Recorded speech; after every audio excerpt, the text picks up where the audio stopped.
Welcome to the Unlocking the Club podcast, where we host honest and direct conversations about journeys of access, personal truth, and reclaiming space.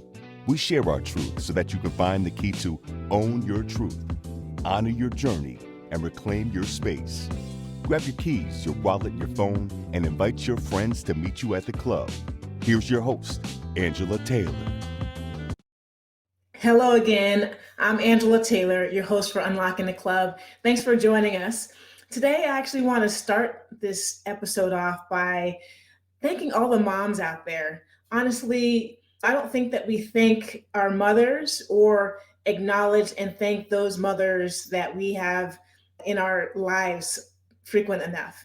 And it just came to me, I've been traveling quite a bit over the last couple of weeks and have been in conversation with a lot of mothers who are just worried about making sure that their kids are safe and healthy, that the flu and everything going around in school, they're worried about their kids' well-being. There was just a CDC report that came out about just mental health, particularly mental health with young girls. And so you just think about all these mothers that, in addition to them trying to work or take care of the family or be a caretaker for their parents, they have this extra layer of stress on them to make sure everybody else is okay. And I just don't know if we sit down, pause, and thank our mothers enough. I think about some of the things that still to this day are remarkable about my mother and that I just didn't know how she did it. Like, I never remembered being in need or wanting anything, and she would make sure we had shoes to play basketball, or that there was food on the table, or that we had a warm breakfast before we went to school in the winter. And I don't know if I thanked her enough for those little things, those everyday things. But as I see and I talk to friends who have kids, teenagers, recognize how much stress that they may be to do those little things. So I just want to start out today's show by having us all pause for a second. If you are a mother, thank you for all that you do to make sure that your children's life and all of those around you are better. And I just want to make sure that all of us, whether we are parents or not, that we also pause to acknowledge those people in our lives who identify as being a mom, whether that is a birth mom or someone who plays that role on a soccer team or in a household, that we just thank them for the little things, because those little things make a huge difference in the lives of all of us. So I want to start with that, and also very much looking forward to today's conversation on Unlocking the Club as we're joined by Dr. LaToya Wiggins. Today on Unlocking the Club, I'll be joined by Dr. LaToya Wiggins. Dr. Wiggins is the CEO of She is Nourished. She is a wellness coach, self-care strategist for Christian moms, and a transformational speaker. Dr. Wiggins transitions moms with multiple children from worn out to winning, so they will no longer feel depleted, but develop the necessary healthy habits to be nourished, renewed, and rejuvenated. Dr. Wiggins received her doctorate of physical therapy from Marymount University and earned her health and life coaching certifications from the Health Coach Institute. She's a wife, mother of 3 sons, physical therapist, and lover of health and wellness. Thanks for tuning in as we unlock the club with Dr. LaToya Wiggins. Dr. Wiggins, welcome to Unlocking the Club. Thanks for joining us.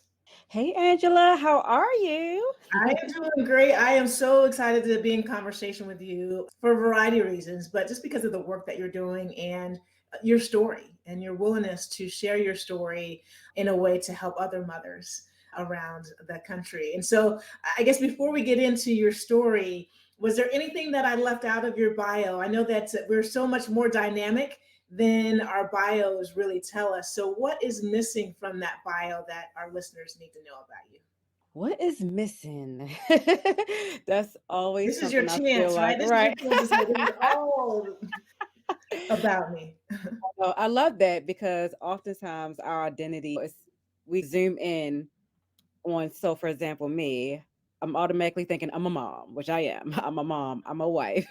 You said I'm a physical therapist. I feel as my own person, I am a child of God. So that's very big for me. My religion, just working for my Heavenly Father, and everything else pretty much just falls from that. So I feel like that's a very big, important piece of me. To juggle all of those things, being a mom, a physical therapist, a coach, and a child of God, who have you had to be along the way in order to reconcile all these different hats that you wear and to wear them with so much power? I would say that piece that I just mentioned, I had to be a child of God first, because when I wasn't focused on that, I struggled in all those other different areas for sure. Every last one, not just, oh, this and that piece. I struggled as a mom. I struggled as a wife. I struggled as a coach. I struggled as a physical therapist. And just really, I know we're going to dive more to that, but going on a healing journey, which for me involved mental health therapy and strengthening my relationship with God, that's what really I felt like strengthened who I was as LaToya outside of all those many different titles. You mentioned the word struggle, and I think that we all think it's oftentimes that we're struggling, we're Mhm. not doing as well in some domain. But what is your definition of struggle and what was that actual context? Yeah, I think struggle, now that you mention it, it really is specific to the individual, because somebody else could think they're struggling in the area and I may not look at that as a struggle. Exactly. So for me, struggling was feeling like I felt stuck. In which I call like a dark place, like one of those places where just I don't want to be here. I'm not happy here. And I don't know how to be happy.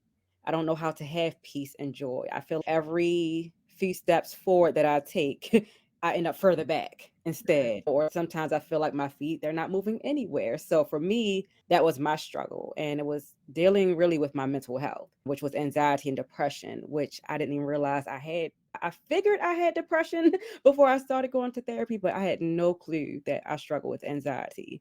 You said that I'm not happy, I don't know how to Hmm. be happy, and you're not sure what's happening here. Yeah. Was that something that you kicked down the road over time before you were ready to address it? Or were you aware in the moment where it started to come on? I felt like it was one of those things that built up over time, but it was very pronounced. That time when I really felt like I was actually stuck and struggling, Mm. that happened after I had my third son, who just turned 2 a few days ago. Again, I have 3 kids, so I struggled a little bit after I had my second son, but I felt like I bounced back faster.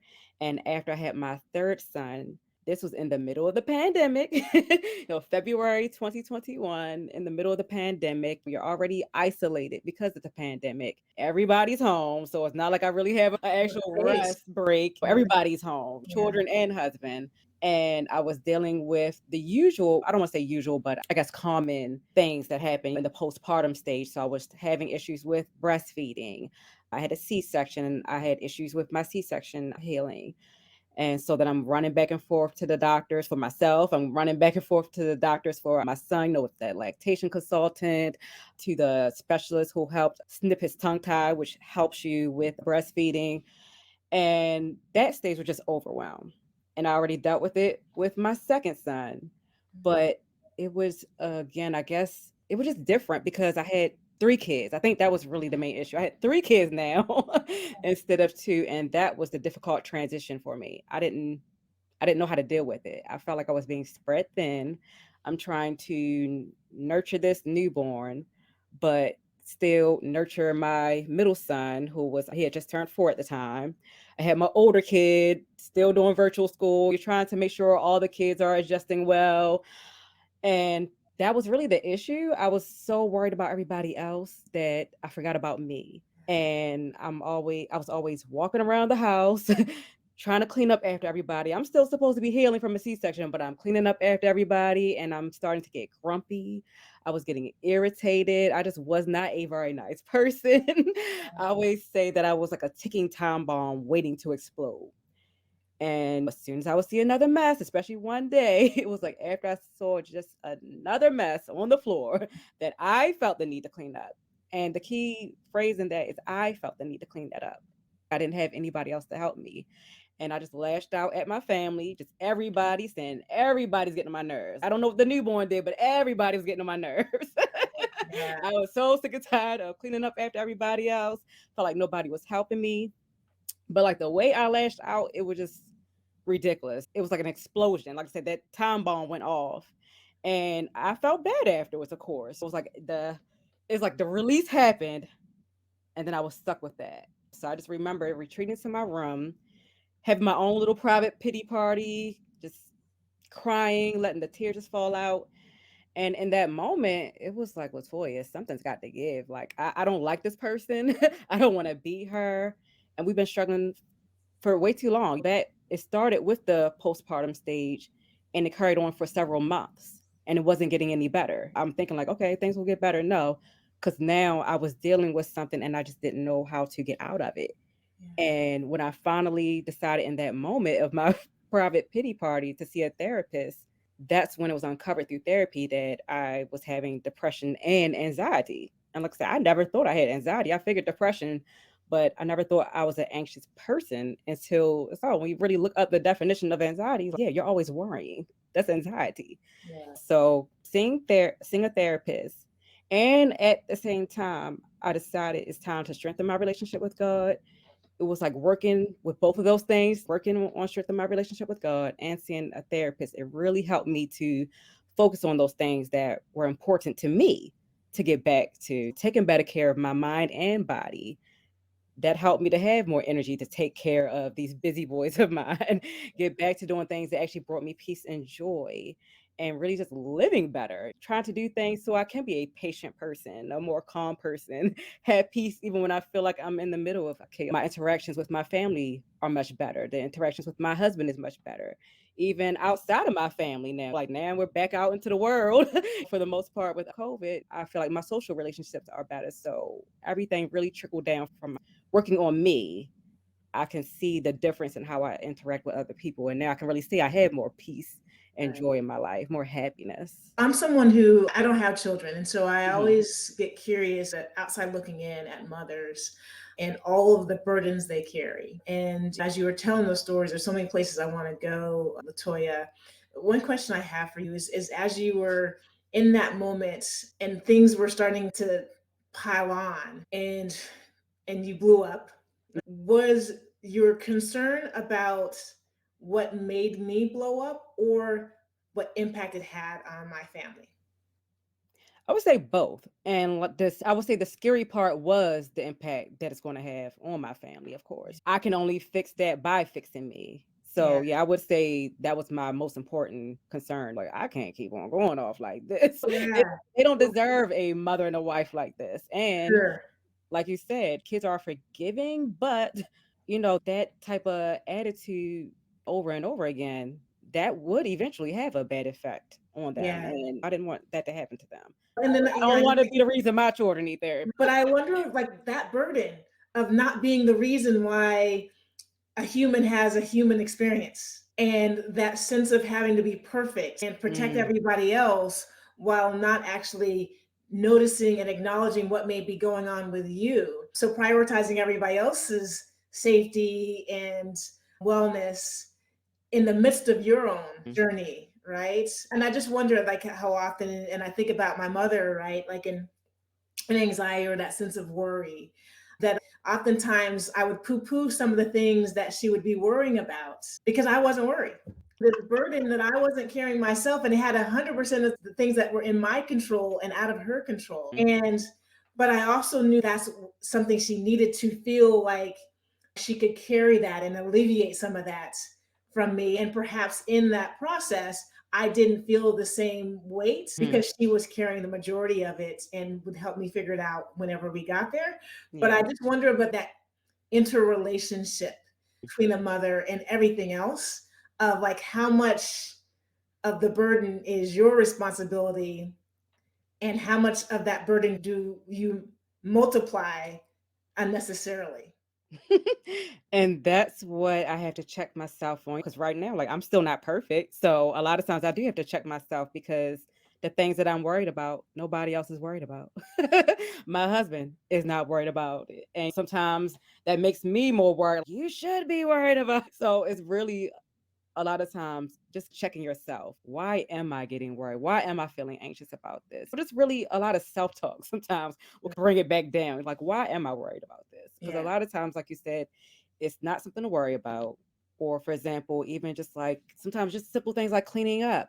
Something just doesn't have, they don't have to be taken care of immediately. Where sometimes, like you said, that perfectionism is, I need to do this now. And it's, but why? Yeah. That's usually the question. Like, why? Why do you feel the need to do this? Yeah. Who said you have to do this? And there's, I think, a fine line too between, and I'll use the terminology now without knowing the medical piece of it.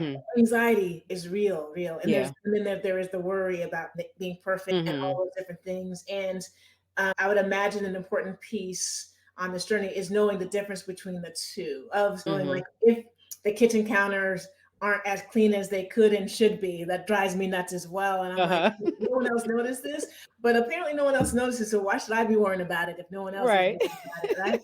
But the difference between the two of where it can become debilitating to you, right? And that stress can cause trauma and harm to your body. Yes. Yeah. A lot of times you just really have to think about it. For example, I've heard this term, I forgot the exact way they say it, but a lot of times, for example, with moms, it's like you're worried about having a messy home, but that's a blessing at the same time. Yeah. Like, why is your house a mess? Because you have children. There's life in your. Exactly. Yeah. And they even, I forgot, it was something biblical too, but I know like it was even something about the oxen and the cattle, something about big, I forgot where they stay. I don't know, a manger, wherever the oxen and the cattle stay at. It was the same issue. It's going to be messy if it's there. If nothing's there, that should be the worry. Yeah. But easier said than done. Yeah, Right? exactly. What have you learned in your process as you started to meet with a therapist, as you started to notice these things? What have you learned in your process to help you? I would say that I learned really kind of like that positive self-talk. There's something called cognitive distortions. And a lot of times you are overgeneralizing things. It's just all or nothing. And a lot of times that's not the case. So a lot of times it's really reframing. I find myself doing a lot of reframing oftentimes to like when I feel like that stress level is starting to creep up. I just have to check myself and just really talk to myself like, okay, is this really something that needs to be done? Or like you might say something negative and it's okay, wait a minute. Like I said, it's really that all or nothing. And it's not the case. So for me, that's what I've worked with. I've worked on in therapy. And even like right now, I've gone back to therapy because, like I said, I'm not perfect. So sometimes that's another thing with me too. Now I've realized I'm a lot quicker to get the help I need instead of pushing it off like I used to do, being stubborn, trying to fix myself. So just really working through those things and just checking myself because, like I said, some things don't always go away, but it gets better with time. And that's been my journey. I see the growth. And just really doing things also that allow me to function well as a mom, making sure I'm doing things such as getting enough sleep. Those are things that my therapist will ask me, what are you doing? Are you getting enough sleep? What's your routine looking like before you go to bed, when you're waking up, so you won't have anxiety or worry because you're rushing, you're waking up late, trying to get the kids together, and then you're all rushing and then you're frantic and everything. Really putting routines in place so that you can have peace. You're trying to pretty much set yourself up for success instead of putting yourself in situations that will cause stress because a lot of times I'm my own enemy. Well, it's not everybody else. It's my fault. Yeah. So yeah. And it sounds like there's a certain value in being able to embrace the messiness. Yes. Like this, there's so much beauty that comes out of a mess. Yeah. But in order to do, you have to give yourself permission to make a mess first. And I wonder, as a Black woman, as a Black mother who's being judged constantly, is the sense of needing to be perfect, does that prevent you from embracing the messiness? I would say it can be a barrier. Okay. But a lot of times it's really thinking about who I'm trying to who am I trying to impress? Am I comparing myself to somebody? And also just really remembering that a lot of times you're comparing yourself to somebody else, but you don't know their story either. Yeah. So things look good on the outside. Yes. And then when you actually had that personal conversation with somebody, it's like, oh, okay. Yeah, everything isn't so glitz and glamour with them either. And it really helps me as a mom. I would say that's another thing too. Having community really helps because a lot of times you feel like you're alone. And you'll see it with other people too. Like you feel like not that you're trying to be perfect, but when you think about it, oh, I guess I'm trying to, I don't know, live in my own form of perfectionism. I can check somebody else easily when hear them talking about certain things. Yeah. Just I need somebody to check me. So really that perfectionism is not, I don't know. I feel like it's just you have this picture in your head of how you want things to go for your family. Oh, I'm gonna have the perfect day. I'll get up and cook the breakfast, and all the kids will be happy, and you get them off to school, and it's never like really ever like that. So I really feel like it's just growth. Motherhood in itself is a journey, just like life in general is a journey. It's really stepping away from the fairy tale Yeah. that we're used to seeing or thinking about until you're actually living in those different parts of your life, different areas, marriage, motherhood. It's never anything like how you imagine. Yeah. So once you're in it, yeah. Where does that fairy tale emanate from? I feel like a lot of times like it really is just TV because when I think about it, I'm like, I don't know anybody who actually it's really like I said, sometimes it looks good Yeah. until you really have those personal conversations. I really think that's it, especially in this day and age. You have social media, Yeah. and you'll have people, if they only show you the parts that they want you to see. Yeah. Or for me, my mom, she was a single mother of two, and sometimes it could be comparison to that. I'm like, my mom was a single mother with two kids, and I did not see these same struggles. She was able to get the laundry out on the same day and fold it up right away, while my laundry pile is just piling up. Yeah. And she'll even be in my ear like, I don't know why it's so hard for you. Just fold it up as soon as it comes out the dryer. And I'm like, wow, for some reason, it's not that easy for me. She worked hard and I just didn't see her with those same issues. But number one, I have to remind myself, number one, I'm not her. Number two, I still have more kids than she does. She only had two, even though she was a single mother. I'm married, but I still have three kids and a husband. My family overall is bigger. And Yeah. just bottom line, I'm not her. Yeah. That's bottom line. I'm not her. Yeah, as you're telling that story, and I have a background in sports, and so I see things through the prisms of sports all the time. So as you were sharing that story, it has me thinking the discourse around current athletes and athletes from my generation or before. And these current athletes, they're complaining all the time. They have it easy, all these different things.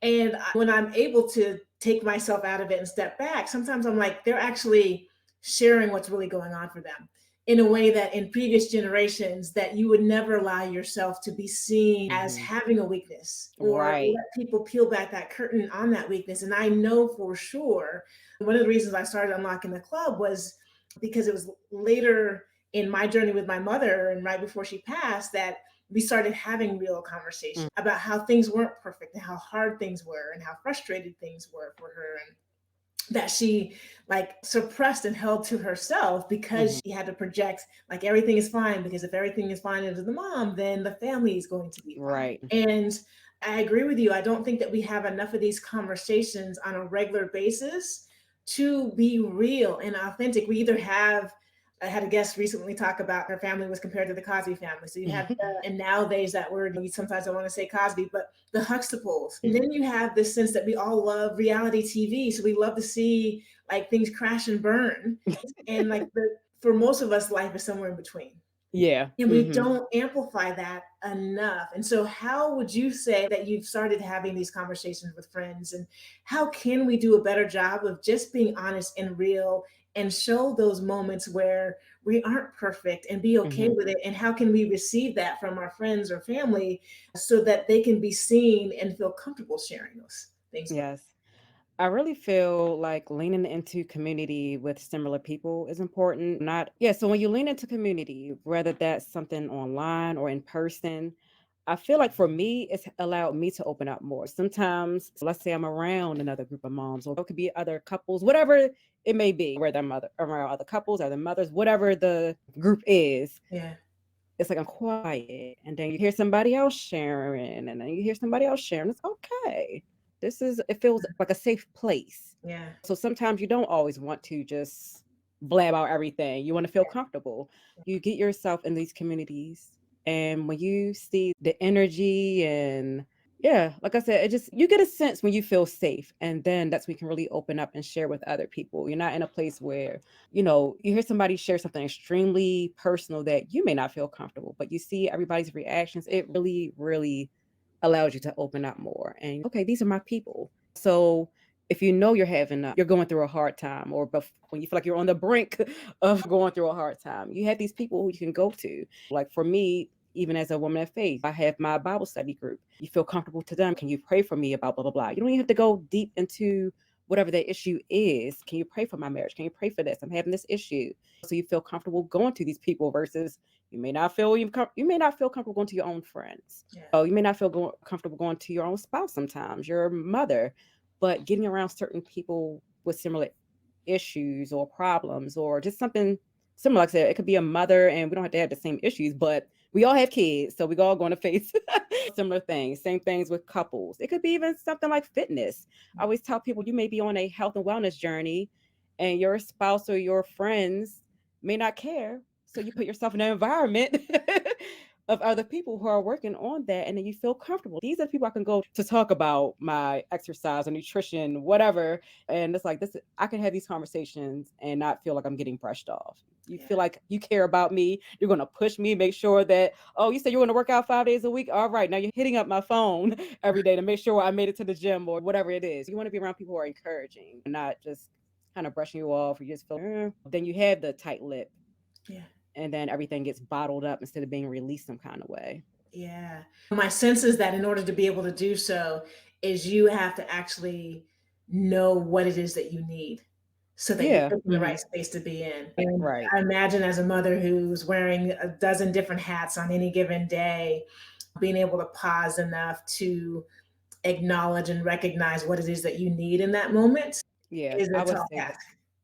It is. And I'm in a lot of different groups, even down for business. Oh, you want to do speaking engagements? Let's get around other speakers. You want to be an entrepreneur? Let's get around other entrepreneurs. These are the people you can go to and have those conversations that make us all feel joyful versus I may go to another group who are not interested in these things and it's just not the same. You bring it up and then it's kind of I might as well kept that to myself. So you feel the difference when you're around what you would call your people.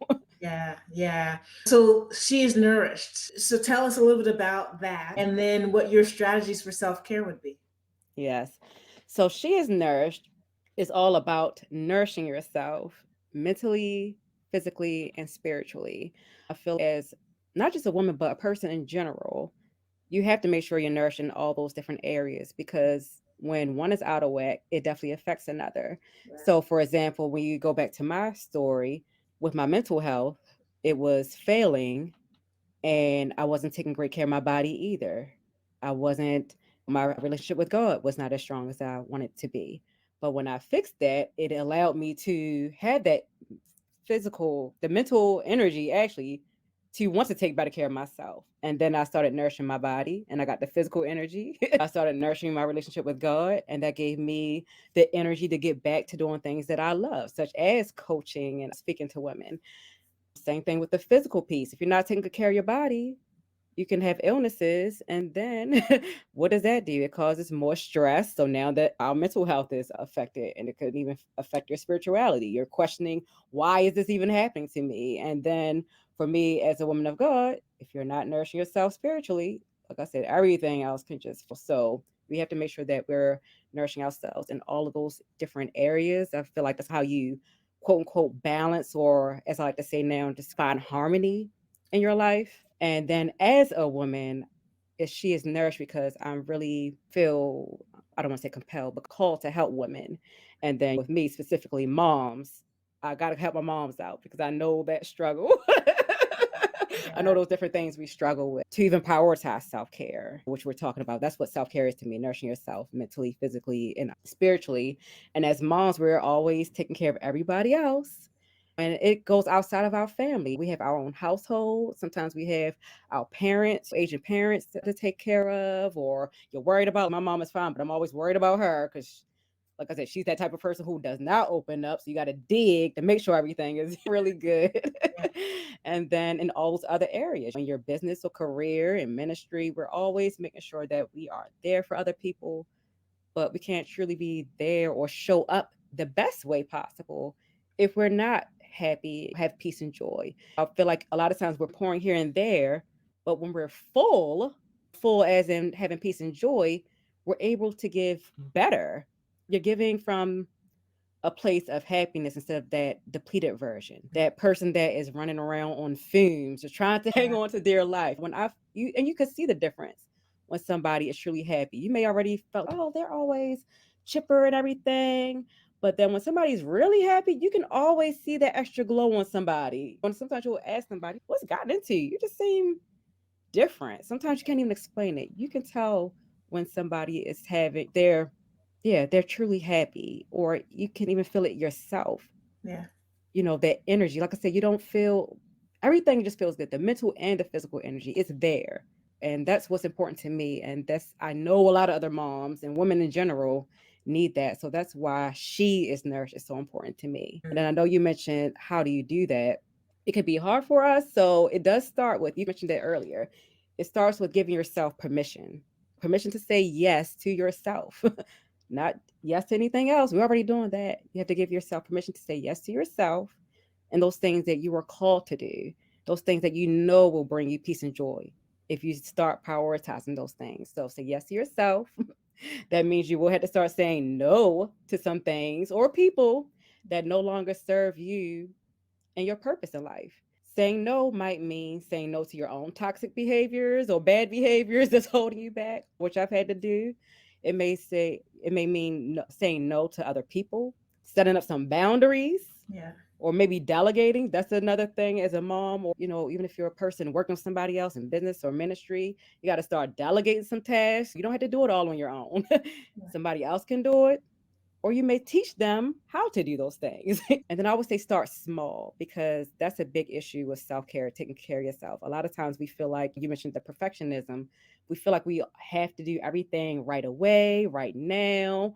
And a lot of times, if you're already struggling, start small. So, for example, if you think about maybe you want to start eating healthier, if you're not eating healthy at all, maybe start with one healthy meal a day, or eating healthy 3 days out the week instead of seven. Exercise, start with 5 or 10 minutes and then add on, or 3 days a week. Don't be afraid to start small, because small changes, they lead to big results, versus you're not doing anything at all, you're not going to get anything. Or when you try to do a task like that you haven't done in a while, or it's new, you try to do it all right away. Go big. Is it go big or go hard? I mean, go hard or whatever they say. And you quickly fail because it was too hard. It was too much at one time. And when you fail, a lot of times you may stop and not get back on track. So just start small, get used to it, and then add on. And then I already mentioned it before, lean into community, get some support and accountability that's going to keep you on track.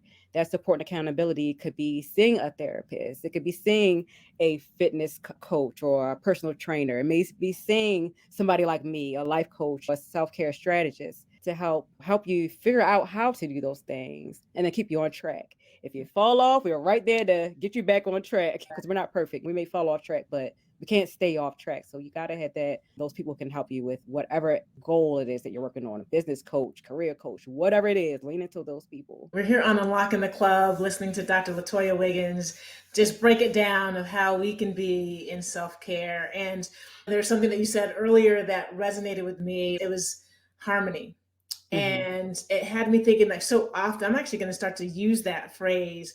We always get asked, where do you find balance? And for me, even the visual representation of balance is that there's a choice between a couple of different things, right? Yeah. The more of this means the less of that. And harmony, actually, for me, is more representative, and it allows like that everything is working in conjunction with each other and strengthening each other, no matter what your choices Yeah. are. That it isn't a zero-sum game with a finite amount of time, energy, or focus, but that there is this harmonious connectivity that you can find in whatever it is. If it is your work life, it is your spiritual life, it is with family, your friends, your social life, that making sure that it's in harmony, and each season may require a different melody. Right. There you go. No, fantastic. We're here on Unlocking the Club with Dr. LaToya Wiggins. Dr. Wiggins, as you shared your story, you talked about postpartum depression with your third child. How are you doing with that? And what did you learn about yourself through that process and that discovery? So As far as dealing with that or doing how I'm doing with that, I feel so much better. Right. So I started that journey. Oh my gosh, time is flying so fast. So it's 2023. I started in September. Yeah, like September, October of 2021. Okay. And I stopped therapy initially in March 2022. So I went for several months, and that really helped me. I felt like, remember I said, I felt like I was stuck in a dark place with no way to get out. I no longer feel like I'm in a dark place. So even for example, now more recently, I went back to therapy, but I don't feel like I'm in a dark place. So that's the difference. I'm seeking help when I feel like I need a little extra help, but I don't feel lost or stuck like I'm drowning. So that's the big, huge difference. And I feel like that was the main thing. I know how to take care of myself now. And I do take care of myself. Yeah. When I feel like I am falling off, or just at times, like you said, different season of our lives, it can change. So, for example, after my son turned 1 last year, that's when I decided to get back into working on my public speaking career and my self-care coaching. Again, that's adding on something else. So at times just building that up can get overwhelmed. So between that and your children are forever growing, so you have to change with them. We're socializing more, have a lot more on my plate now. So that's why I decided to go back into therapy to just help me manage all of that as I'm taking on all these extra tasks. And I did want to mention we mentioned things, especially like with Black people. And even you were talking about in the history, people didn't always open up. That's new. So a lot of times people would think, "Oh, going to therapy, that means I'm crazy." And it's not. Like me seeing a therapist, I had to think about that for myself. If I'm going to therapy, I must be crazy. Yeah. It's just like going to the doctor in general. You have a cold, what do you do? It's just Right. maintenance sometimes. You want to make sure you're taking care of yourself and not wait to Yeah. the last minute where it's like, all right, now I'm going to the emergency room because I waited too long to take care of this bad cough or something. It's just taking care of yourself. And, I know some people, they say, I go to therapy all the time, even if it's just once a month. Yeah. It's just maintenance. Let's check in. I think that's a really important point because there is this misconception that it's bad or that like all those stories that decades ago we used to tell each other, and we need to normalize therapy. Yeah. I used the analogy years ago. I had a massage, and the massage therapist was just saying, "When's the last time you had a massage?" I'm like, "Usually I'm on vacation or it's a special occasion, Hmm. or where I'm like, I desperately need to relax my shoulders." And he was like, "You know what? There is this association with it's a luxury item Yeah. to have a Hmm. massage, and it's actually for your body to perform at its optimal level. You Right. should do this on a more frequent basis. The same thing as stretching and those little things." Mm. I hope that we can have this conversation amongst friends and family more frequently so we normalize therapy. Yeah. Whether it's a formal therapy relationship that you have with a therapist or a friend or family member who's a great listener that Yeah. you can be honest and candid with so that you don't have to wait until it is so desperate of a situation. And I think that there's an equivalency to, I know in my lived experience and journey as a Black woman as well, of that hesitation to ask for help just in general, because I didn't want people to think that I wasn't capable of Hmm. handling it myself. Yeah. I wasn't capable of figuring something out. And then it got to the point where you had no other alternative and it was a dire situation. I think that's the same for therapy. Is how do we normalize this again, if it's just with your friends and family, of being able to honestly share what's going on with you, good, bad, and indifferent, so that it doesn't get to the point you can't handle it. And so I appreciate you normalizing this conversation and you doing the work through your coaching, through your speaking platforms, and through She Is Nourished. It is going to help us unlock that club and allow us to not be afraid of having postpartum depression or Yeah. anxiety, but to understand that we all like are going through something at some time, and how can we take care of ourselves in the process and no longer do more harm. So Yes. Dr. Wiggins, thank you for sharing that. And I would love to get to know you a little bit more here right after the break on the back nine. Welcome back to Unlocking the Club. I'm your host, Angela Taylor, and I am here with Dr. LaToya Wiggins. We're talking about how to unlock self-care and so that you can find that peace and joy that we speak of in harmony. I'm going to start using that a little bit Yes. more, being in harmony with our soul. So we're here on the back nine, and Dr. Wiggins would love to know, for you, besides your own home, what's a place where you feel like you can be yourself? Definitely at my mother's house. Oh, tell me more. Yeah, that's just it's home. And she actually still has the same home I grew up in. So that's always that's still my house. I still have the key to that house. Yeah. But yeah, definitely my mom. And we have a close relationship. So I talk to my mom almost every day. If too many days go by, I'm hitting her up. What's going on, lady? What are you doing? That's So great. that's always that's always my safe place, period. Yeah, yeah. As you have your safe place, there's also probably those spaces that we get a little bit nervous about. So, what is a situation that you walk into with trepidation? Trying to think. So then this taps into the introvert side of me. Yes, I get you. I would say probably, I don't necessarily want to say all, but it might be true. I feel like just walking into new spaces, period. Just like if I'm going into a place and I just don't know anybody there or it's a lot of people, I'm always, I guess, like internally uncomfortable. But so, yeah, so let's go back to the public speaking piece, right? Okay, okay. This is me stepping out of my comfort zone. Even when you're talking about with therapy, like these are the things that help me manage. Like public speaking, I'm more of a person, I like to stay behind the scenes. But the things I actually like to do, like helping, teaching people how to be healthy, I always have to be front and center. I have to do that as a physical therapist. Now, as a public speaker, I have my own podcast now. I'm coaching and I have to be around other people. So it's not like I enjoy being around other people, but I guess it's always I don't know the fear of the unknown. Like I guess what we're talking about, trying to find my people, but I'm not that person who's just going to sit in the corner maybe like I used to do a few years ago. I'm just going to sit here. Hopefully somebody says hi and open up the conversation. That always still makes me feel more comfortable, of course. But now I'm that person who's going to go up to you and start the conversation. Or I'm looking at the other person that kind of reminds me of myself. Let me go say hi to her. She looked like she could use somebody to talk Yes, to. yes. How often are you walking into a room where a lot of people have that same thought? Like, I would this say is the often, unknown, like, right? right? And so reframing it sometimes allows you to lean in a Yeah, powerful way. No, that's yeah. great. So as you've learned so much about yourself over the last few years, what's something that you now know about yourself that you refuse to hide? That I refuse to hide. I don't know. I think it probably still goes back to what we were just talking about. I've always like a quiet person unless I really know you. And now I feel like I'm unlocking that. Yeah, I'm unlocking that person who I'm meant to be. I'm called to speak and teach. Yeah, So again, I have to be front and center. Even being on video. Initially, when I thought about doing a podcast, I'm like, okay, I don't have to be on video. I can hide. And then as soon as I started my own podcast, no, I'm going to be right on camera. So it's really helping me to, like I said, I'm stepping out of my comfort zone. I am just doing things that it's like it feels uncomfortable, but in a good way, if that makes yeah, sense. And the more you do it, though, that's the thing. The more you do it, the less uncomfortable you feel about doing it. yeah, Yeah, I guess it's really just if you want something, you go after it. And don't be afraid. And even if you are afraid, some people say do it afraid or do it scared.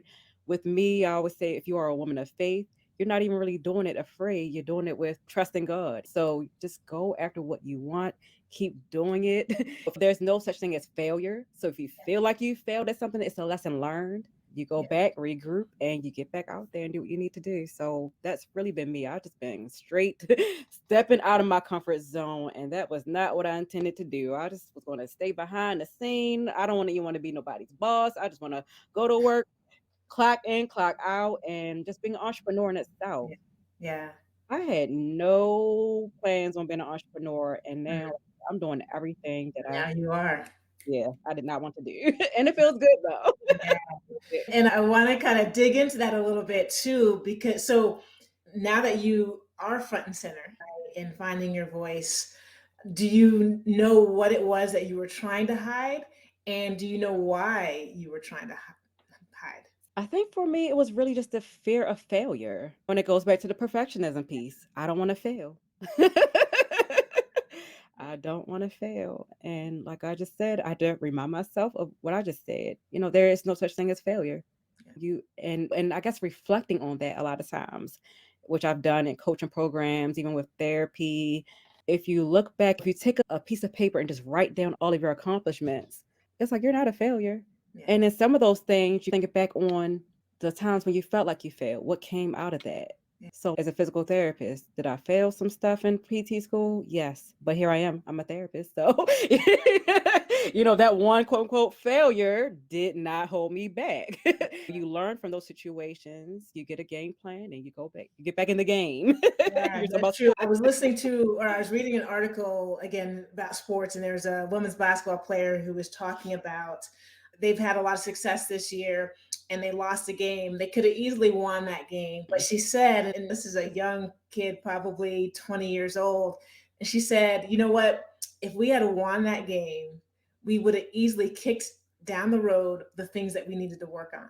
While we didn't want to lose, the best thing that happened was that we were forced to confront those Yeah. things that we needed to work on.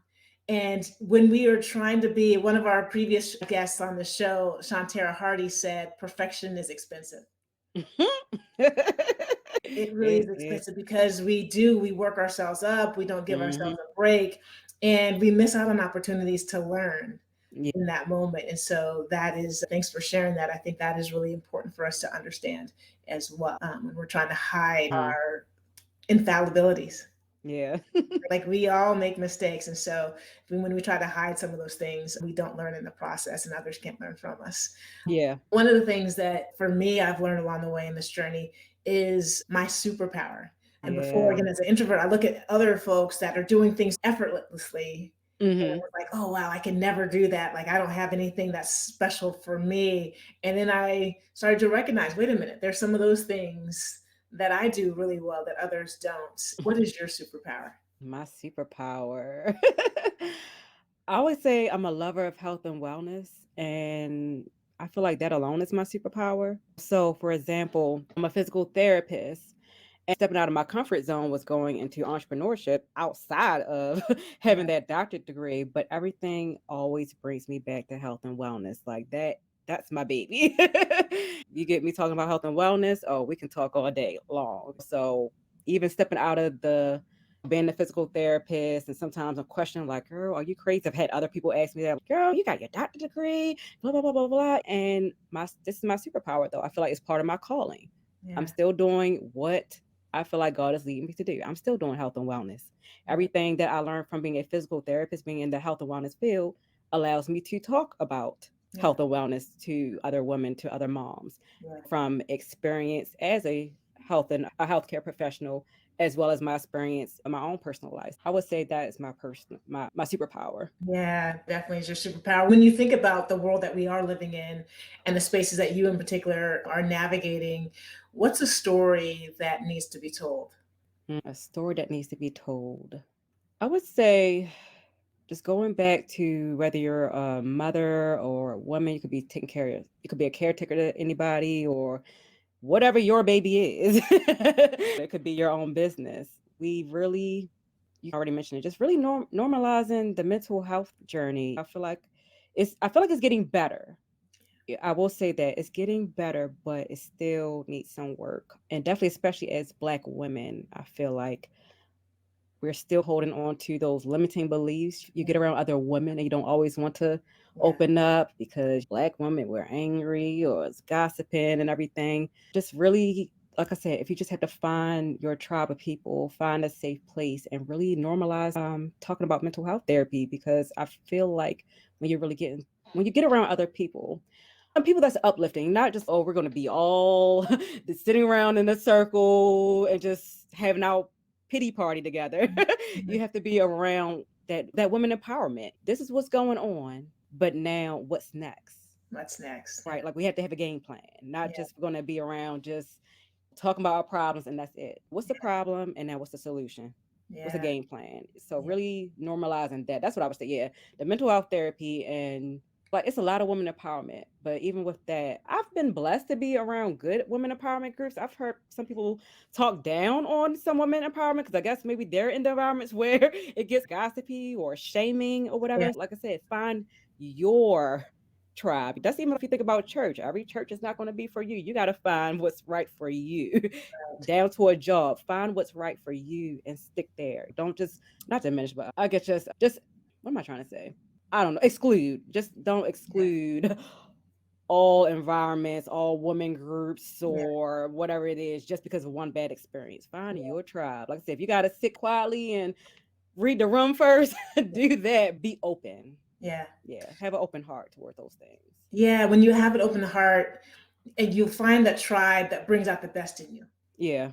And that's what you want to seek, is who's going to challenge you to be Yeah. better and to find those superpowers Yeah. that you hold. And LaToya, like when you're at your best, however you would define being at your best, what's true for you? True for me, I just feel like I'm being the person that God wants me to be. And that makes me feel, I always say, like my signature talk is transition from worn out to winning. That's what winning is for me. Being the person, if I feel like I'm pleasing Him, then I'm doing right. You're winning. You're winning. Yeah, I'm winning. That gives me that peace and joy that I was talking about. You feel Yeah. peace, you feel joy, you feel like we were talking about with earlier burdens. The weight is lifted. Yeah. Yeah. You were bringing a lot of peace and joy to those who have the opportunity to be in your space. What are some of the projects that you're working on, and where can we be in that space of peace and joy? Yeah, I do have my own podcast that I started at the beginning of the year. It's She is a Nurse Mom. Everything is She is a Nurse Mom, so very easy to find me. But You're a nurse mom. She's Okay. a Nurse Mom podcast on all major podcast platforms, including YouTube. So you can find me there. We're talking about all things motherhood, self-care, and faith for moms. What else am I working on? I feel like I'm doing a lot. I'm doing a lot of different speaking engagements. So with the different speaking engagements, I would say make sure you are following me on social media at She is a Nurse Mom, so you can keep up with all the different things I have going on. Soon, I'm going to be doing some monthly, what I call monthly self-care mommy chats. So if you are a mom, you can tune into those monthly mommy chats, and we're going to be talking about self-care for different kind of moms. So we're going to be breaking down to single moms, married moms, moms with children with special needs, talk about fitness, just talk about different health and wellness topics each month. So those are the main things I have that's coming up right now. Great, great. We will have all that information in Unlocking the Club show notes for this episode. Definitely encourage you to follow Dr. Wiggins on sheisanourishmom.com on her website, as well as on Instagram at She is a Nurse Mom. And we will keep you up to date on anything that we hear coming down the pipeline from Dr. LaToya Wiggins. LaToya, thank you so much for joining us today on Unlocking the Club. Yes, thank you for having me. Wow, another fantastic conversation here on Unlocking the Club. I'm your host, Angela Taylor. Thank you once again for joining us. So many nuggets were dropped in that conversation with Dr. LaToya Wiggins. And the thing that resonated with me really was about finding a way for you to be in harmony with yourself and being in self-care so that you can create that space of peace and joy and harmony. So for all of our folks here at Unlocking the Club, thank you for joining us. Make sure you follow us on all of our social media platforms and on YouTube to get the latest and the greatest about the things that we're doing and upcoming guests that we'll have on our show. Until the next episode, please be well. Thanks for listening to Unlocking the Club. If this conversation resonated with you, subscribe to our podcast on iTunes or your favorite streaming platform so that you can experience every episode. And follow us on social media, where you'll hear about future guests, access special features, and connect with this amazing community. Head on over there and let us know how you are unlocking the club. Until next time, peace.